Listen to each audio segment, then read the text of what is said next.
Coming up on News Live at 6, Governor Kathy Hochul making a stop in Syracuse today. More on how she called out Republican Congressman Brandon Williams by name.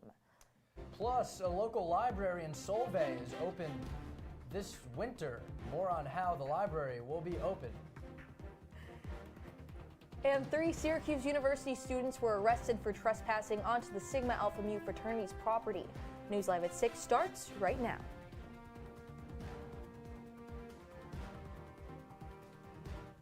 This is CitrusTV News Live at 6, your campus news leader. Good evening and welcome into News Live at 6 on this Monday. I'm Bradley Hoppenstein. And I'm Maddie Stelk. Thanks for joining us tonight. Maddie, let's just start off straight with the weather here. We've had a string of sunny days, which is pretty abnormal for this time of year here in Cuse. Absolutely. I was so happy to see the sun, though, and I'm really hoping it's going to stay. But you know, you can tell us more is our weather anchor, Luke Radel. Luke, is the sunshine going to stick here?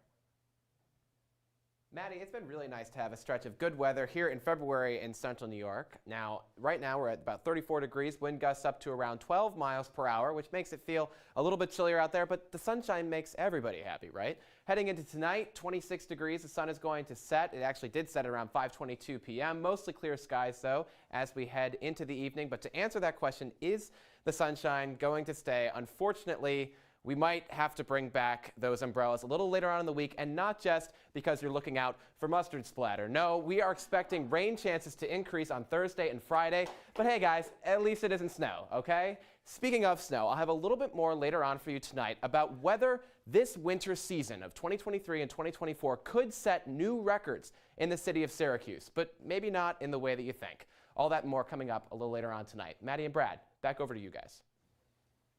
Luke, thank you. Now to new details on campus. Breaking over the weekend, the Sigma Alpha Mu fraternity was broken into early yesterday morning. We are now learning new information tonight that 3 members of the Lambda Chi Alpha fraternity are accused of breaking into the house. Let's go live now to Max Williams outside of the Sigma Alpha Mu fraternity, who has more details on what exactly happened. Max, good evening. Good evening, Maddie. Police telling us that the incident happened early Sunday morning around 2 a.m. Now, it's important to note that this used to be Lambda Chi Alpha's house until Sigma Alpha Mu took it over earlier in the school year. Now, here's what police had to say about the incident. Tonight, we are learning what exactly happened at the Sigma Alpha Mu fraternity early Sunday morning. The Syracuse Police Department telling CitrusTV today that a member inside the Sigma Alpha Mu fraternity told police 3 people entered the house using a passcode through the back door. Once inside, the people sprayed mustard around the first floor. All 3 of those people are members of SU's Lambda Chi Alpha fraternity. 21-year-old Tyler Burns, 23-year-old Ben Lindor, and 23-year-old Garrett Wood were arrested and charged with criminal trespassing. The Lambda Chi Alpha fraternity speaking out today, telling CitrusTV, quote, "The members of the Lambda Chi Alpha are appalled and extremely disappointed in the actions of some of our members." They went on to say that, "We have met with the leadership of Sigma Alpha Mu, and both parties have agreed to move forward respectively and peacefully, as no one was harmed in the incident."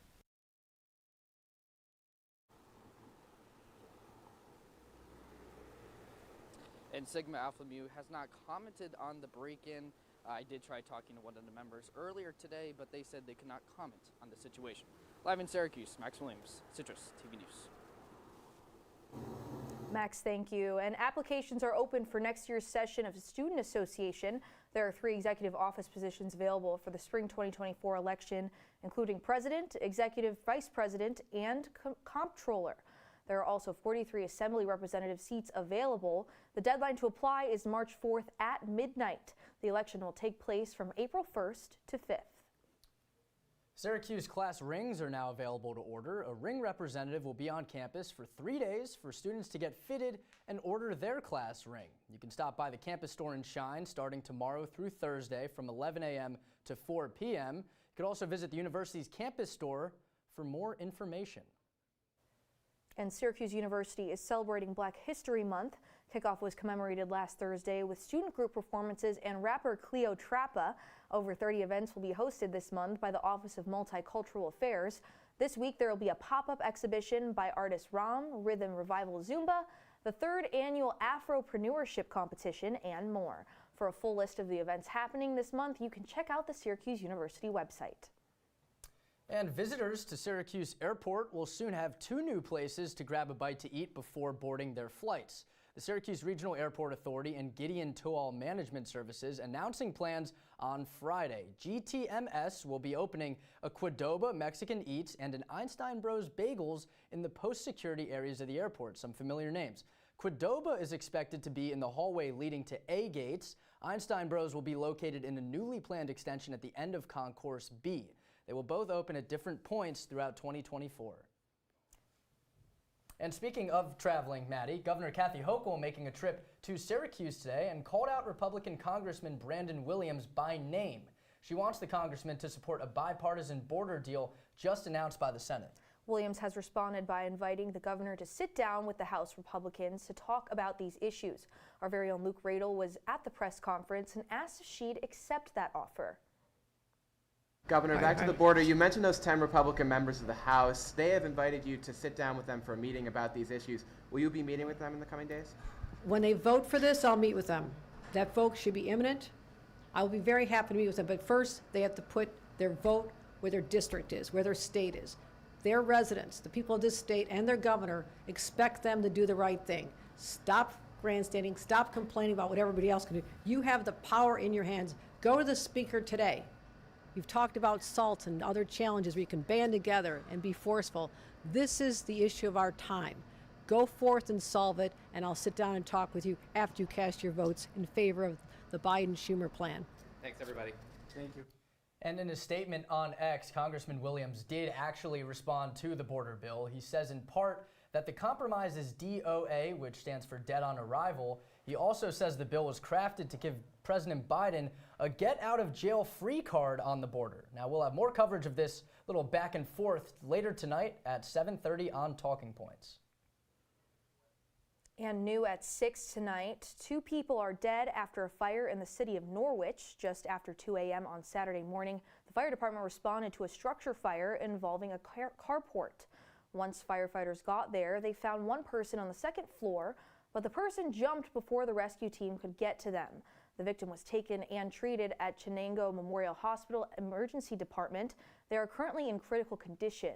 Crews took multiple hours to gain control of the fire. This investigation is still ongoing. And the Syracuse Fire Department responding to a fire at a liquor store on West Genesee Street Sunday morning.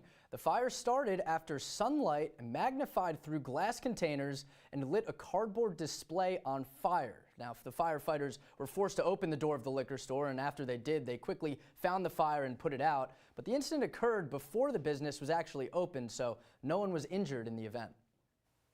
And the Wild Animal Park in Madison County is expanding to a new location.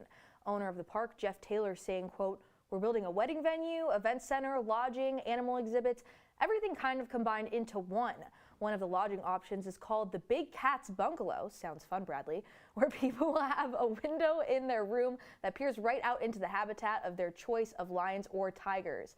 There will also be an option to stay in an African tent. Some of the new features will open as early as this summer." That looks lovely, taking me back to my roots. Now, a local library in Solvay is open to all this winter and has numerous children's events weekly. Here to tell us more about that is our reporter, Harrison Calder. Good evening, Harrison. I'm here outside the Solvay Public Library, a place where so many books can be read and so many memories can be created. Solvay's public library was chartered in 1903 and is the second oldest functioning Carnegie Library. This library is filled with varieties of different genres, stories, and themes. One of the key components for this specific library, though, is the focus on the future generations.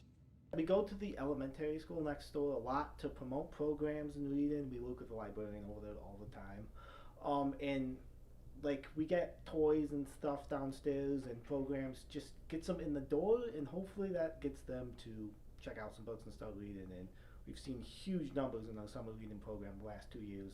The children's programs are very important to how the Solvay Library is run, including having an entire floor of the library being devoted to just children's books. This, to many, truly makes a difference. Children are more left to looking at or browsing through books. or playing with the toys. So I think that kind of a lack of electronic tool, I think that's a big merit actually. The library hosts events from a Pokemon Safari night to a weekly story time each Tuesday, even to a Taylor Swift dance party, all to encourage kids to have a good time while at the library. The events also provide a way for the community as a whole to connect, something we see as a priority to those working at Solvay Public Library. Solvay's a smaller community, so everybody just knows about everybody. So I've worked here 11 years since last month. I've only been director 4 months, but I've been here a long time, and I can just go and grab people's books because I know everybody by name. They all know me and all the staff and everything. The Solvay Public Library will stay open and accessible to all throughout these winter months, and will give so many opportunities for people to read books, watch movies, and just create so many memories at the library. Once again, Harrison Calder, Citrus TV News. Harrison, thank you. And from books to the ballots now, early voting is now open for the 3rd Congressional District. Saturday polls open for the special election to decide who will fill George Santos' seat. The seat has been empty since last year when George Santos was expelled from the U.S. House of Representatives. The 3rd Congressional District covers parts of Long Island and Queens. Early voting runs for 8 more days. And also new today, the 2026 World Cup final will take place at New Jersey's MetLife Stadium following the tournament that's being played across the U.S., Canada, and Mexico. The tournament has 104 matches and has expanded up to 48 teams. Now, during the event, MetLife will actually be referred to as the New York, New Jersey Stadium to comply with FIFA's policy against non-sponsor corporate names. The tournament's set to kick off in Mexico City at the Estadio Azteca on June 11th of 2026. It's great Spanish there, Bradley. I'm trying my best. Coming up, storms devastate parts of California, forcing thousands to evacuate. How state officials are responding. And the U.S. continues its retaliation in the Middle East after a drone strike killed 3 U.S. troops. Stay with us.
Women are bad with money.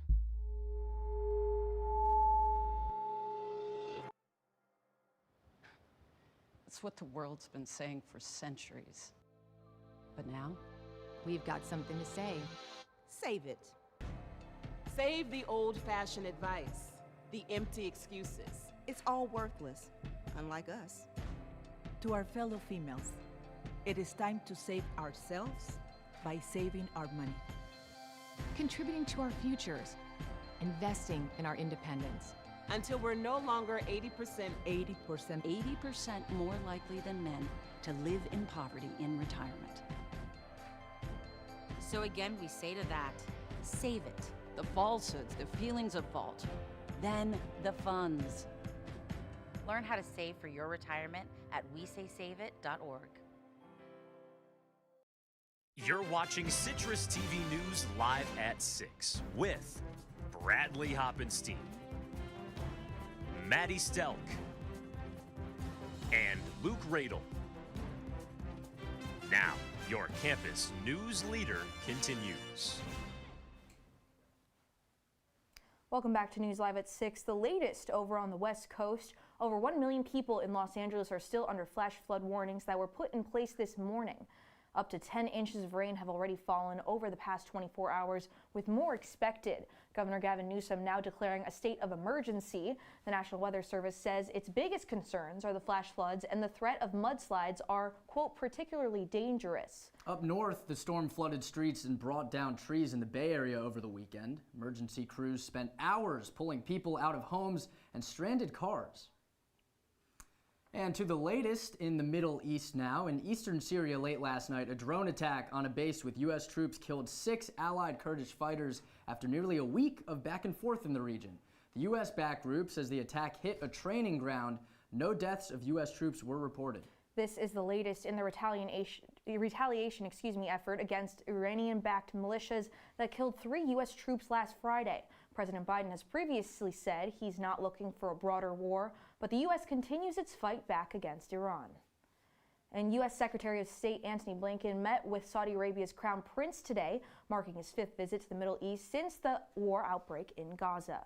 Blinken hopes to press ahead with a potential ceasefire deal. Hamas and Israel seem far away from a truce, but Israel is dismissing U.S. calls for a path to a Palestinian state, while Iran's militant allies don't appear deterred by these new U.S. strikes.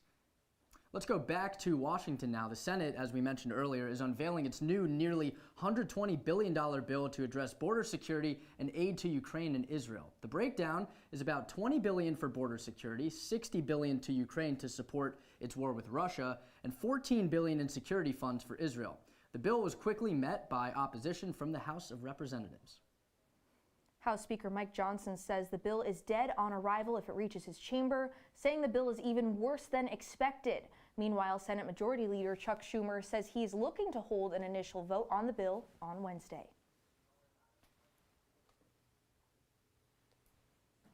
And coming up on News Live at 6, it feels like spring, but will we end up with record low snowfall? I'll have the stats right after this.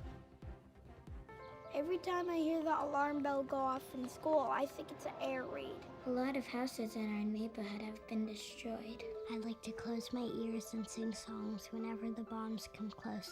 I'm worried our new neighbors won't like us. But I know it's all gonna be worth it. I just want my family to be safe. But these are not my words. These are not my words. These are not my words.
From the CitrusTV Weather Center, this is SU's most accurate weather forecast.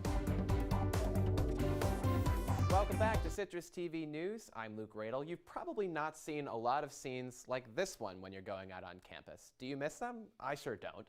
This semester, we are expecting record low snowfall in the city of Syracuse, which is pretty exciting for a central New Yorker like me who's not really a fan of the snow. So let's take a look at your top 5 least snowy winters in the city of Syracuse. And one of them actually happened rather recently. It was last winter with 65.6 inches. But right now, our current snowfall to date heading into February is 27.9, I should say. So if we keep around that number, we might hit the all-time record of 2011 to 2012. Now, let's take a look at some of your temperatures across the region. Not a lot of snow happening across the region right now. Temperatures in the mid to low 30s with 35 degrees out in my lovely hometown of Utica, 34 up in Rome, and 34 out west in Rochester. Now, we all love the flames for when the temperatures start to rise, and those temperatures are rising. It's not so much a roller coaster anymore as it is an elevator. We're on the rise, heading into the 50s later this week, but as I mentioned before, That comes with a bit of a downside. We are expecting some rain in the forecast, particularly on Thursday and Friday later on in the week. You'll have to grab out those umbrellas. We're heading into tomorrow. 39 is our high, 21 is our low, 44 on Wednesday, into the 50s on Thursday and Friday, and over the weekend it's going to be cloudy. The sun's going away, but those warm temperatures are going to remain with us. Maddie and Bradley, that's all I got for you right now. Sending it back over to you. Luke, I mean, talk about an elevator. If the temperatures are just going to keep going up and up, then I'm going to the top floor. I'm going to the penthouse, Maddie. I'm right there with you. Let's stay in the skies, though, or at least near the skies. Trouble is continuing to mount for Boeing. The airline manufacturer says it's discovered another problem with some of its 737 jets. Boeing says the problem this time is with the fuselages, or the main body and frame of the planes. Some improperly drilled holes were found by Spirit Aerosystems, one of Boeing's major suppliers. Bradley, the company has already been under the microscope over the past several weeks, and now it says it may have to delay deliveries of about 50 737 planes to ensure their quality and manufacturing is up to standard. Boeing says this is not an immediate safety issue and all planes can continue operating safely. Let's go to Sean in sports. Syracuse men's lacrosse kicked off its season this past weekend with a win, plus our very own Ben Spector is at the Super Bowl. We will speak with him just after the break. Jason, let's go see your room.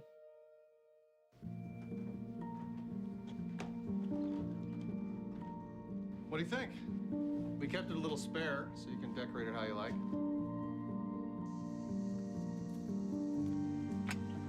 Dinner! Go. Excellent. Soccer is fun. Yeah, I saw you guys out there.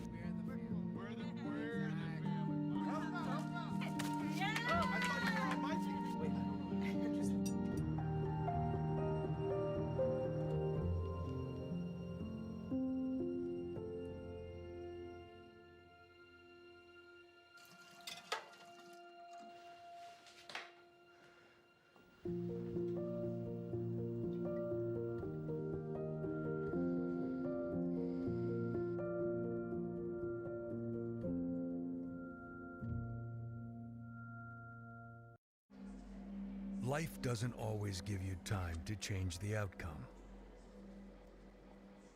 Prediabetes does.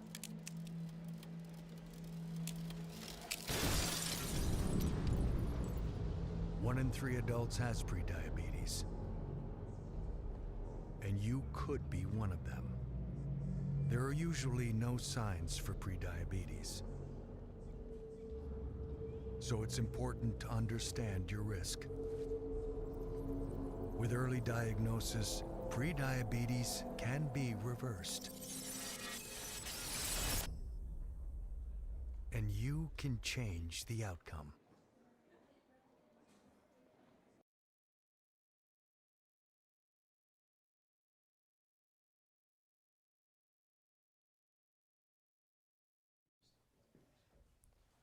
It's February, which only means one thing, and no, not Valentine's Day. It is officially men's lacrosse season. Welcome to sports. I'm Sean Dempsey. Number 9 SU men's lacrosse opened up its season at home with a 20-7 win over Vermont. Leading the way for the Orange was returning attackman Joey Spallina. The sophomore tallied 3 goals and 4 assists. More importantly, though, the transfers had themselves a day. Christian Muley, Sam English, and Jake Stevens combined for 7 goals against the Catamounts. The Orange aim to continue this momentum in their next game at home against Colgate. Playing right now, the Raiders are coming off a big-time win over number 4 Penn State. And on the other hand, Syracuse men's basketball didn't have the weekend it wanted. SU lost on the road to Wake Forest 99-70. A big reason for another blowout loss for the 'Cuse was three-point shooting. The Orange only shot 23% from beyond the arc. Justin Taylor and Chris Bell shot 2 for 12 from three-point land, but the Demon Deacons shot an astounding 63% from deep. SU strives to clean this up in its next game on Wednesday at home against Louisville.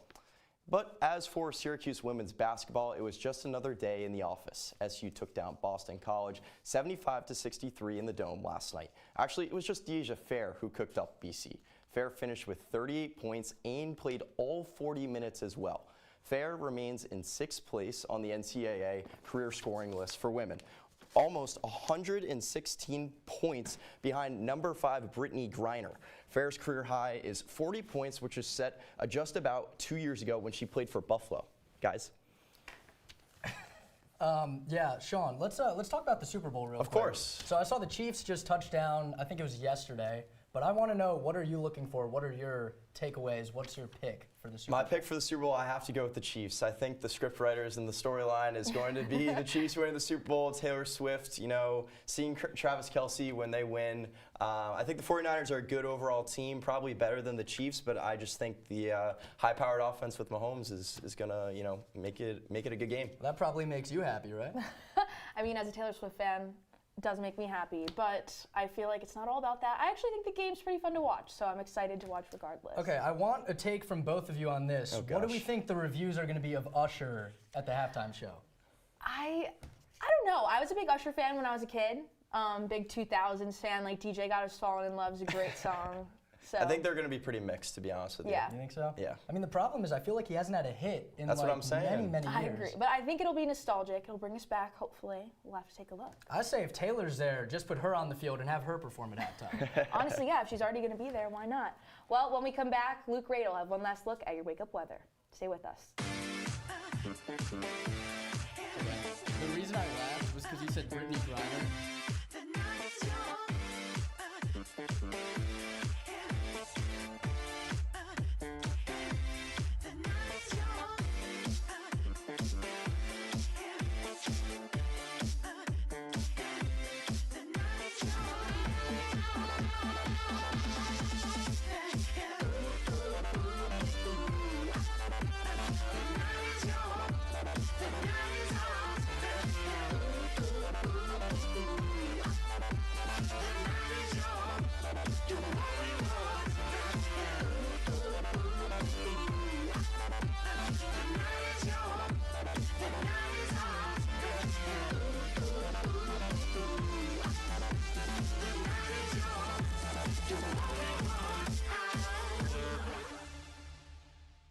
Hey Bobo, do trees tell each other stories?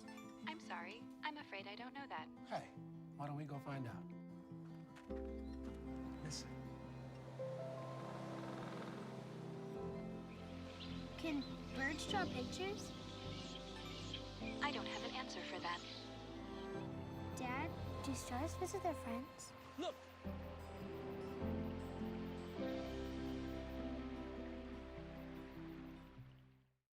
Welcome back to Live at 6. Let's take one last look at your wake-up weather for tomorrow.